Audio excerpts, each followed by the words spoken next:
안녕하십니까. 실전경매 운영자 마당발입니다. 오늘은 여러분에게 아주 재미있는 상가 물건을 하나 소개시켜 드리겠습니다. 이 물건은 배보다 더 큰 배꼽, 낙찰가의 2배의 관리비다. 미납관리비를 확인해야 된다. 공용 부분에 대해서 이 물건은 부산 사상구 르네시테 상가 물건으로서 임대료 및 월관리비도 확인해야 된다. 이런 내용을 가지고 설명을 드리겠습니다. 14차에서 매각되었으나 또다시 미납되었으며 현재 15차에서 이번 달 1월 25일 371만원에 경매가 진행되는 물건입니다. 이 물건이 어디에 있느냐 보시면은 부산 지하철 2호선 양산으로부터 이래가지고 가는 2호선, 그리고 부산 김해 경전철, 그리고 남해고속도로가 지나가는 부근에 있는 이런 상가 건물이 되겠습니다. 좀 더 자세한 내용을 보시면은 여기에 센트럴 스타힐스 아파트가 있고, 여기에 개법동 한신 2차 아파트 옆에 여기에 있는 르네시티, 부산에서는 제법 유명한 그런 상업용 쇼핑센터가 되겠죠. 르네관과 시티관이 합쳐서 르네시티 쇼핑몰이 되겠습니다. 르네관에서는 1층에서 7층까지, 시태관에서는 1층에서 2층까지는 상업용 건물이고 3층에서 7층까지 주차장입니다.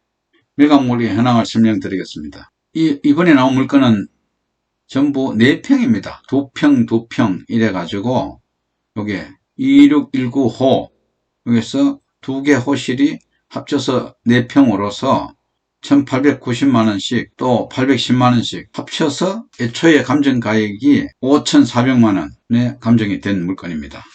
여기 보시면은 부산 서부 버스터미널 옆에 있는 그런 건물이 되겠습니다. 물건은 작년 4월 19일 매각되었으나 미납되었고, 또 11월 달에 매각되었으나 또다시 대금에 미납된 그런 물건입니다. 이 물건은 1999년 지금으로부터 약 23년 전이죠. 그래서 이 모모 씨가 이걸 분양을 받았겠죠. 받아서 당시에 중부산 농협에다가 저당권을 설정하고 대출을 받았지 않았느냐.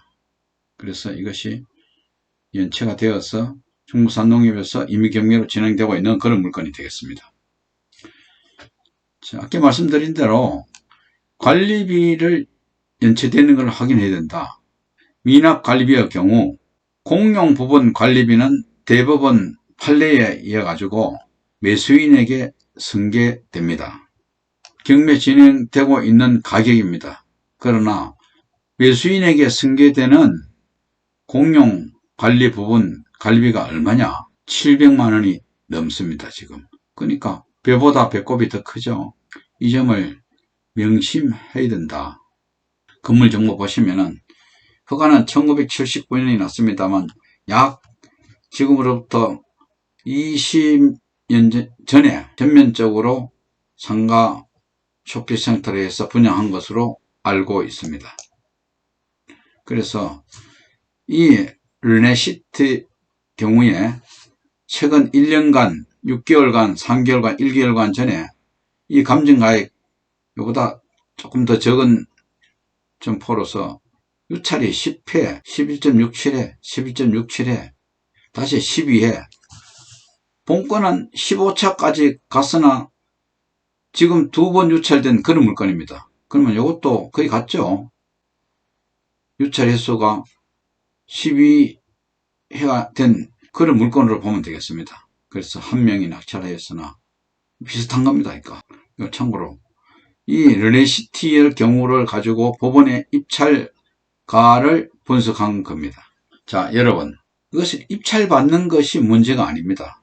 입찰 후 낙찰되었을 경우에 어떻게 할 것이냐, 여러분들이 여기에서 자영업을 할 것이냐.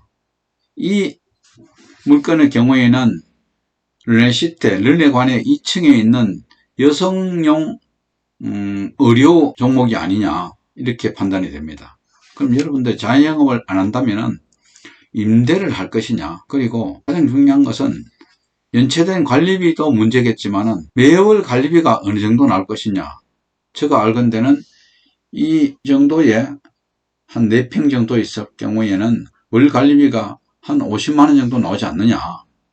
관리비도 상당히 많다고 봐야 됩니다. 근데 장사만 잘 된다면은 이 관리비가 문제겠습니까?만은 지금 총 상가가 약 한 2600개 되는 것으로 알고 있습니다. 그런데 지금 그 휴업적인 상가도 상당 부분 장사가 지금 잘 안 되는 것으로 알고 있습니다.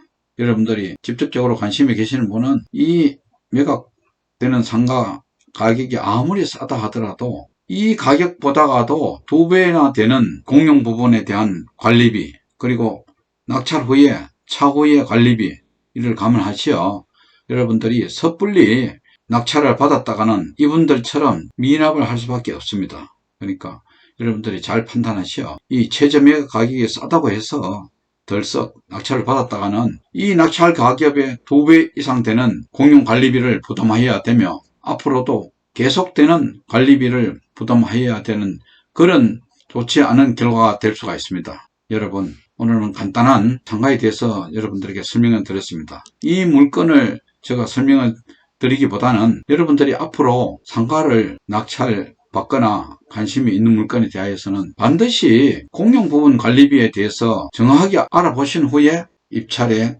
임해야 되지 않느냐, 이런 뜻에서 제가 오늘 공부 차원에서 설명을 드린 것입니다. 오늘은 상가 건물에 대하여 이것으로 설명을 마치겠습니다.